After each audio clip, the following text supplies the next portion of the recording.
So the next question is, do you have a YouTube channel? No. Why can't you start one? In your own vernacular, Telugu, Tamil, Kannada, whatever little you know, whatever you have learned. Try to make some videos. Get yourself a mic, a good cell phone is already there, dual camera, all facilities are there.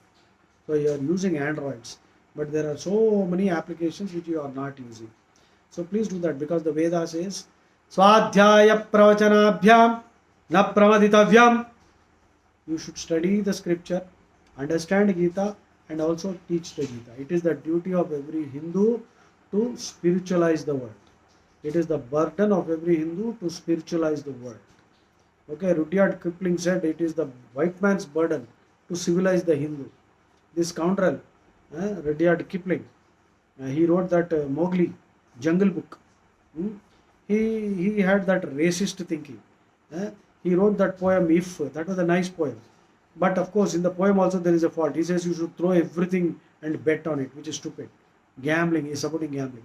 So Rudyard Kipling, the author of Mowgli, Jungle Book, he is famous for that quote, it is the white man's burden to civilize the Hindu. This rascal has never read our Gita, he has not understood anything. Therefore, my counter is, it is the burden of the Hindu to spiritualize the world. There is no spirituality in Islam and Christianity. There is only dogma there. What is the meaning of spirituality, by the way? Do you know the meaning of the word spirituality? You lose points if you don't. Spirituality means the quest for self-knowledge.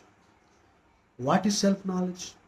That is actually, the subject in philosophy is called ontology, the study of the nature of being. What does it mean to be? When you say I, who's that I? My hand. Oh, so who's that my? My head, my body. That which means that I am not this, but I am something else. I own this thing. So who's that I? So when somebody dies, he died, he left, his body is here. Even an animal, when you say, when he dies, it has died, its body is here. So something has left. That something is the self. That is what Hinduism talks about as Atma. Christianity and Islam say that there is no soul for animals. In Hinduism, we say Atma is there even in the trees and even in stones. Quantum mechanics, double slit experiment, The final conclusion of the double slit experiment is consciousness is the ultimate reality. Because in that experiment, the electrons, when the sensors were put on, the electrons changed their behavior and started behaving like particles.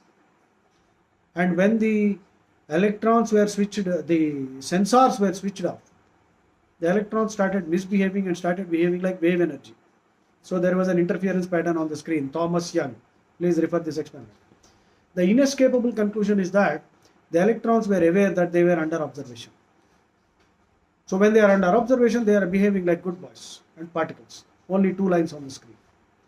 So the inescapable conclusion that quantum mechanics arrives at, the double slit experiment, the most exciting, most inscrutable, mysterious experiment in science.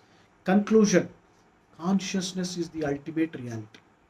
Even in Jada Pardadham, there is Atma. Inescapable. So when science is talking about it, that's why we Hindus don't touch anything with our feet. That's why we have a prayer when we get up in the morning, when we put our feet on Mother Earth, we say, Samudra Vasane Devi, Parvata Sthanamandale, Vishnu Patri Namastubhyam, Pada Sparsha Kshamasvame. I said this earlier, so I don't want to repeat this. So you are praying for forgiveness to Mother Earth. Amma, I am touching you with my feet, so please forgive me. I have no other option. I have to walk, so I will touch you with your feet. So this is the spiritual excellence of Hinduism, unthinkable in Christianity and Islam. There is no spirituality there, right? Forget it. Only dogma is there. So this much you must know. So now you are aware of the definition of spirituality, so you can take 10 points. Okay.